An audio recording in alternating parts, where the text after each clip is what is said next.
Today we're working on 2001 BMW 325i or CI 2.5 liter engine.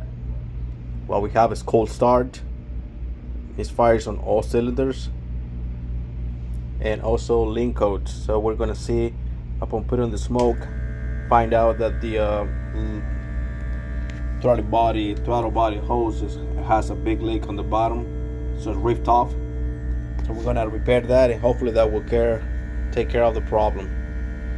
So if you have something similar to this, check for broken throttle body hose.